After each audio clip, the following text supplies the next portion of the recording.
On les appelle les Baka, ou plus vulgairement les Pygmées.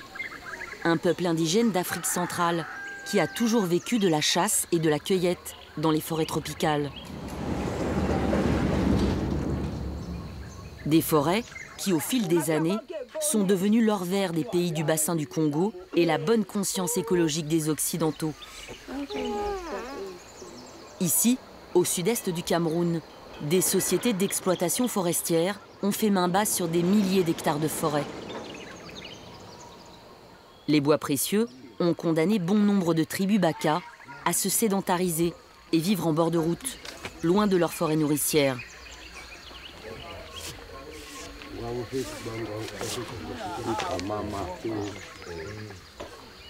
Maigre consolation, le gouvernement camerounais a laissé aux Baka quelques parcelles de forêt, des zones communautaires où ils sont autorisés à pratiquer la chasse.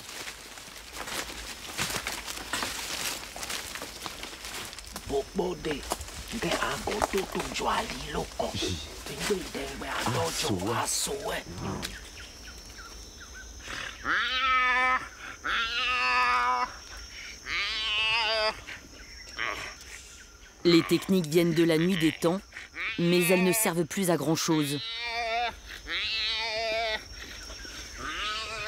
Ce bout de forêt ne les nourrit plus. Il n'y a plus de gibier, trop de camions, trop de poussière.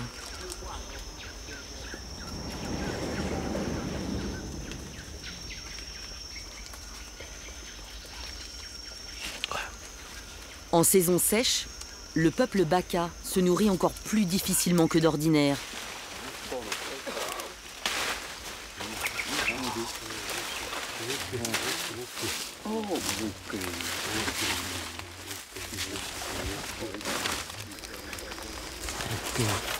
Les jours de chance, Oscar, Freddy et les autres peuvent trouver du miel de terre.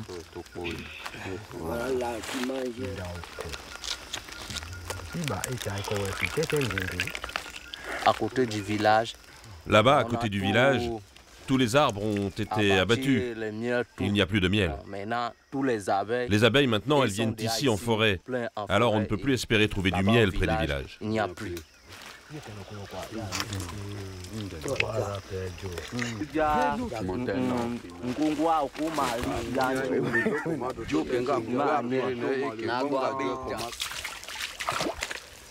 De l'autre côté de la route, les femmes sont à la rivière pour pêcher. En asséchant le cours d'eau, elles trouveront des tilipias et des silures qui assureront le dîner.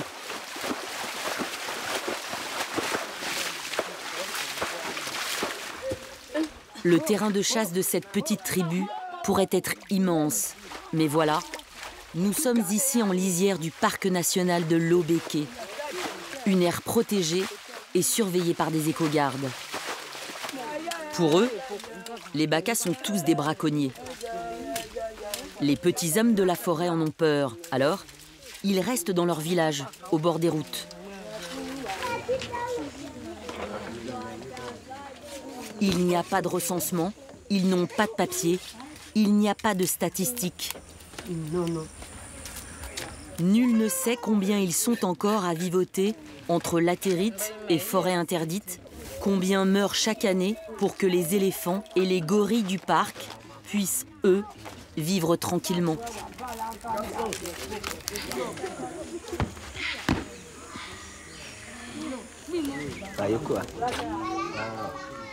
Bonjour tout le monde, comment ça va? Charles Tsonkali travaille pour une ONG locale qui défend les droits des Baka.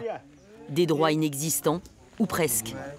On ne leur a jamais demandé leur avis pour délimiter la réserve, comme le préconise pourtant la Convention des Nations Unies. Vous êtes allé chasser? Vous avez trouvé du gibier?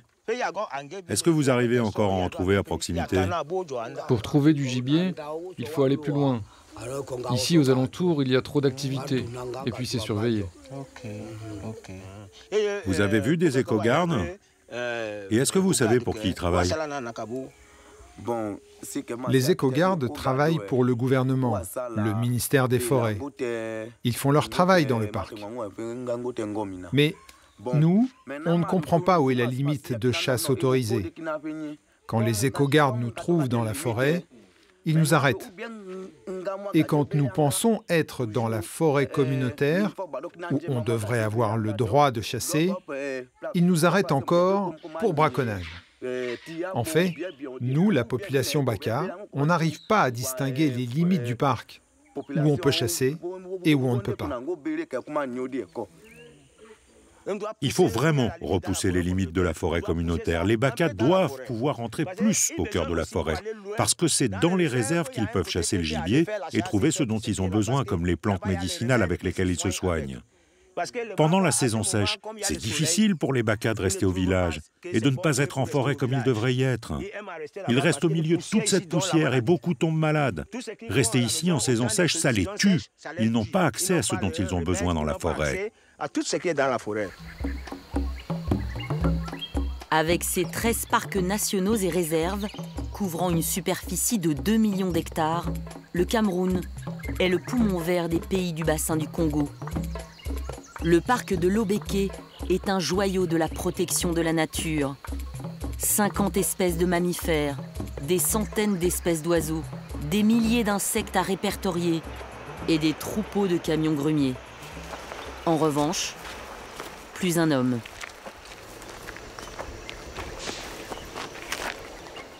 Voici ce tableau qui est là. Regardez la pancarte qui est là. On dit que c'est la limite. Il dit que c'est la limite entre les terres communautaires et le parc de Lobeke. Ici, derrière, là-bas, pour aller, ça touche, c'est le parc. Aucun ne peut tendre le piège. Aucun ne peut tendre un piège là-bas. Mais ici, c'est la zone communautaire. C'est la zone communautaire. Tout ici jusqu'à le village. Ils ont le droit de chasser, elle s'étend jusqu'au village. Mais quand on te trouve ici, sur cette route, on te considère comme un braconnier, même si tu n'as qu'une machette et pas un fusil. Pas avec le fusil, rien, mais avec la machette. Si on te trouve avec la machette, tu es arrêté. La zone communautaire n'est plus une zone communautaire. Et le parc ne leur est pas accessible. Qu'est-ce qu'ils peuvent faire? Qu'est-ce qu'ils doivent faire?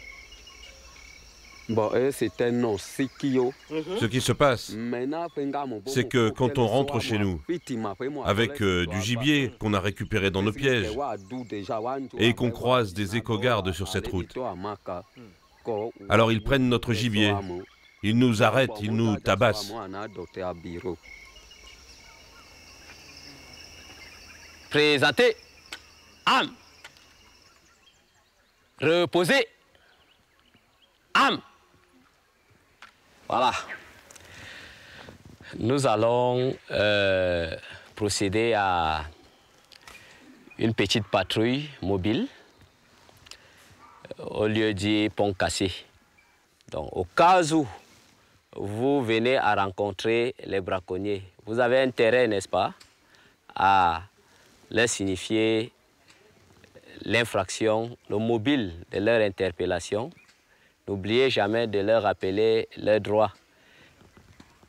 Pas de brutalité inutile. Voilà. Le commandant ingénieur Achille Mengamenya a organisé une sortie sur mesure.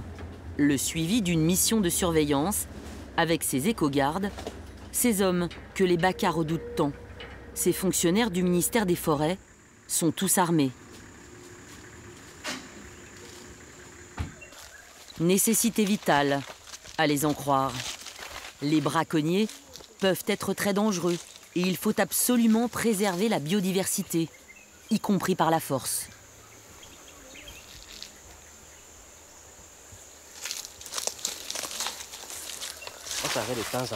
On s'arrête un peu de temps en temps pour écouter la forêt, pour voir s'il y a du mouvement et s'il y a des indices. Et en plus, pour vérifier les indices de présence, les coupes des arbres, les coups de machette ou des empreintes. Il est vrai que le braconnage et le trafic de viande de brousse sont des fléaux. Mais ce sont presque toujours les Baka qui paient la facture. Ils ont déposé des dizaines de plaintes pour violence contre ces éco-gardes qui les considèrent tous comme de dangereux malfaiteurs écologiques. Le Baka, on peut le rencontrer avec une machette. C'est à nous maintenant de l'interroger, de savoir ce qu'il est venu chercher. Il peut avoir été ici pour tendre les pièges. Et si on le prend avec des pièges, on va juste procéder à la destruction des pièges. On va décabler. Et puis, lui, en question, il va signer un engagement de non-récidive. Oui, il va signer qu'il prend l'honneur de ne plus revenir exercer ce genre d'activité, faute de quoi il sera puni conformément aux lois et actes en vigueur. Donc voilà ce que nous faisons en ce qui concerne les Baka. Comme par hasard, à seulement quelques minutes de marche des villages Baka, un premier indice. Les traces d'un feu de camp, mais en plein milieu de la piste. Deuxième indice, bien en évidence lui aussi, des ossements d'animaux protégés, dont un crâne de gorille négligemment abandonné alors qu'il pourrait se vendre à prix d'or sous le manteau. Il s'agit donc d'un petit cours de formation destiné à bien faire comprendre aux médias occidentaux que la forêt est en danger, mais que les gardes veillent. Troisième indice et conclusion définitive quant à la présence de braconniers dangereux et organisés, un camp de base, un jet de lance de là, qu'il faut démanteler de toute urgence.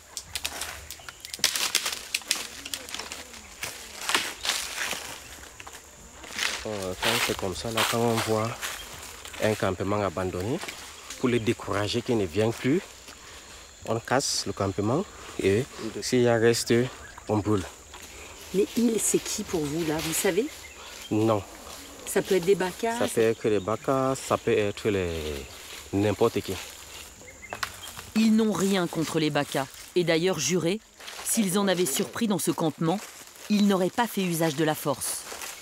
On a eu une formation pour les droits de l'homme qui a été faite par l'appui de VVF qui nous a aidés par rapport à cela. Et de ça, on nous a un peu expliqué et donné tous les droits de l'homme qu'on doit laisser sur cette Baka. Le WWF, formateur de paramilitaires en matière de droits de l'homme, c'est assez surprenant. Mais pas nouveau au Cameroun. Le WWF fait en effet l'objet d'une plainte devant l'OCDE depuis 2016 pour violation des droits de l'homme, du fait de ses patrouilles anti-braconnage.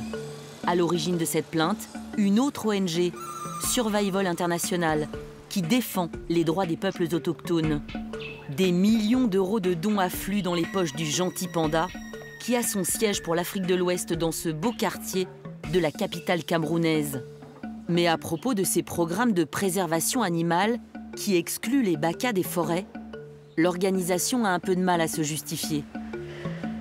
Chaque individu a droit à la dignité et au respect de sa personne. Et vraiment, nous condamnons fermement toute exaction à l'endroit des droits de l'homme. Ça, c'est quelque chose que vraiment nous condamnons fermement. Il faut reconnaître, c'est que travailler sur le terrain pour la promotion des droits de population autochtone nécessite une synergie d'acteurs.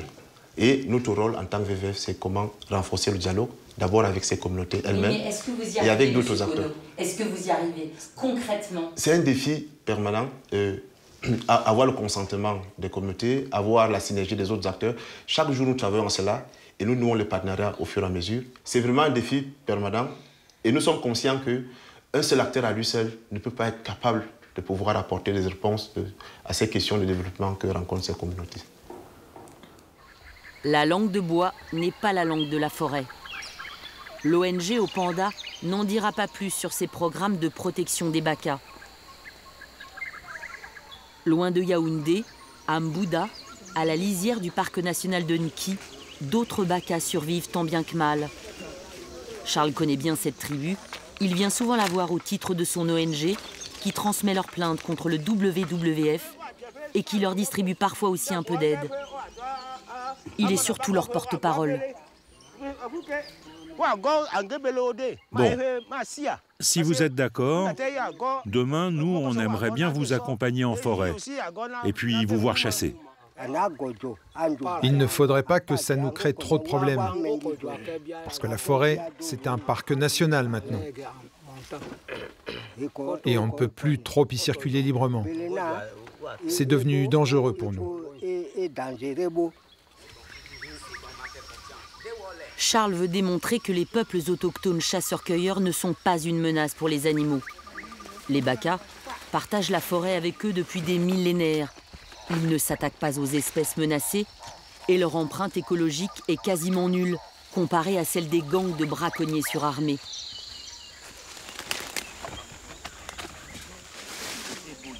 C'est un porc-épic. Il est entré dans un trou et le chien va le pousser. Ici, ici. Tu l'as eu, tu l'as eu. C'est une bonne chasse. Ce porc-épic fera un bon ragoût ce soir. Et sa disparition, certes tragique, ne changera pas les équilibres et la biodiversité de la forêt de Nki. Nous, tout ce qu'on veut, c'est pouvoir accéder à la forêt. Juste pouvoir accéder à la forêt. Dans la forêt, on trouve l'igname, on trouve la viande, on trouve le miel, on trouve tout ce dont on a besoin pour vivre. Tout ça est ici dans la forêt. C'est comme ça que vivaient nos grands-parents. Et on ne veut pas abandonner ce mode de vie. Laisser aux Baka un libre accès aux réserves de la biodiversité serait sans doute la plus simple des solutions pour qu'ils reprennent leur vie nomade traditionnelle. Oui, mais et les grands singes ou les éléphants qui croiseraient leur route, dit le WWF. Oui, mais et nos bonnes petites affaires quand on organise des circuits pour rendre visite aux peuples premiers menacés, diraient Charles et les ONG locales. Charles, qui devant notre caméra se prête volontiers à la distribution de denrées que nous avons payées et qui va nous facturer ses visites en pays pygmée 700 €, la moitié d'un salaire moyen annuel au Cameroun.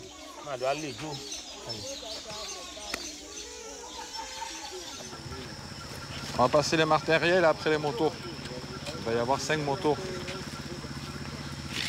Notre voyage au Cameroun s'achève au bord d'une des forêts les plus vastes et les plus humides du pays, protégée elle aussi, la réserve du Dja. Je me mets au fond. Délimitée par le fleuve du même nom. Christophe, un exploitant agricole qui préfère garder l'anonymat, n'est membre d'aucune ONG. Entre la préservation des animaux et l'aide aux hommes, il y a longtemps qu'il a fait un choix. Donc là, on est en train de charger du matériel pour aller donner aux populations Baka qui sont quand même assez délaissées.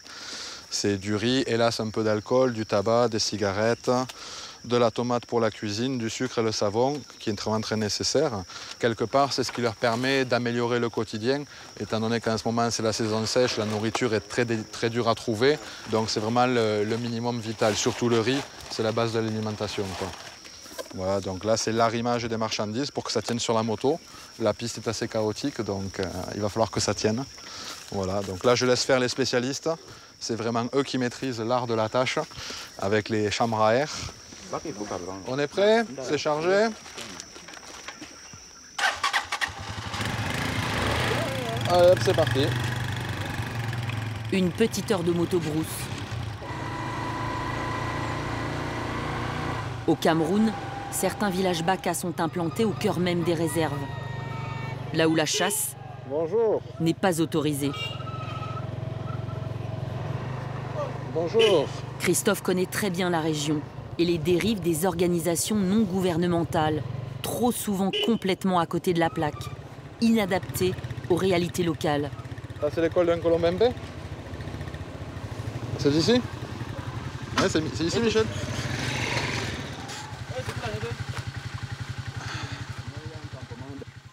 Voilà, donc ça, c'est une école qui a été créée pour les populations Baka, histoire d'essayer de les éduquer un peu et de leur donner un minimum de scolarité. L'intention est bonne. Est-ce qu'elle est adaptée à la situation réelle? Non. Mais c'est le gros problème des petits Européens bien pensants qui, avec quelques milliers d'euros, veulent faire des grandes choses, mais au final, non. Le Baka est un prétexte. C'est que, encore une fois, au niveau international, les pauvres petits Baka, de suite, ça attire de la sympathie, ça attire de la bienveillance, on veut les aider, etc. Mais personne ne connaît réellement leur mode de vie et leurs besoins. Voilà, le pygmée. Oui, mais les ONG locales. Les ONG locales, pareil. Les ONG locales, ce qu'elles voient, c'est leur budget de fonctionnement avant tout. C'est tout. Et que si elles font un projet lambda qui concerne les Baka, les bailleurs de fonds vont de suite financer ça sans même réfléchir. Voilà. Et comme il n'y a aucun contrôle et aucun Il n'y a aucune descente sur le terrain pour justifier. Oui, on va mettre un panneau, telle ONG a payé ceci, a payé cela. C'est extraordinaire, mais regardez dans l'état où c'est, il n'y a personne. Certes, aujourd'hui c'est dimanche, mais vous revenez lundi, il n'y a rien. Le peuple Baka ne serait donc plus que le faire-valoir d'associations humanitaires, pourvoyeuses de devises, vitrine de la bonne conscience internationale et locale. Christophe procède autrement.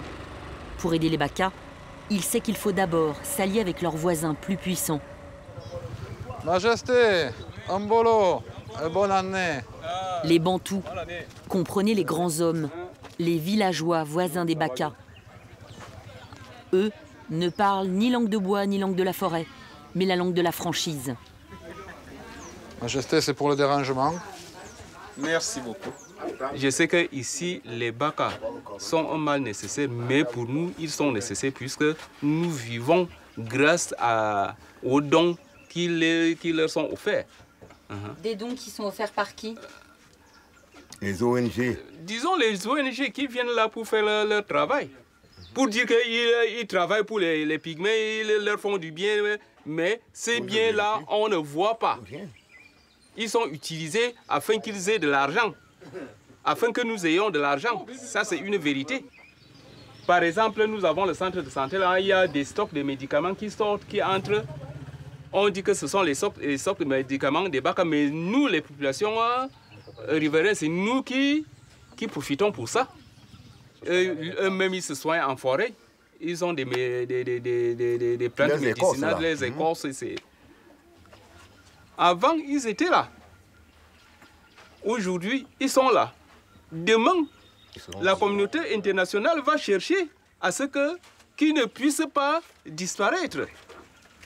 Qu'ils ne puissent pas disparaître, puisque s'ils disparaissent, ça va nous donner aussi un tort. Alors, il y en a toujours pour rendre les grands chasseurs Baka plus vulnérables encore.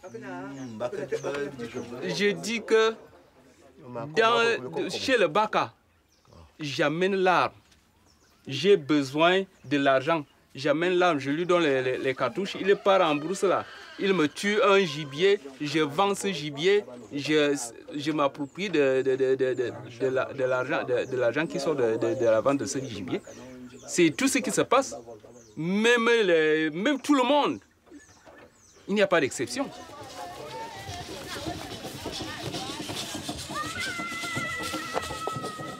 La forêt équatoriale n'est pas toujours un monde enchanté. Il faut beaucoup de temps pour ne pas rompre la confiance et pouvoir être vraiment utile.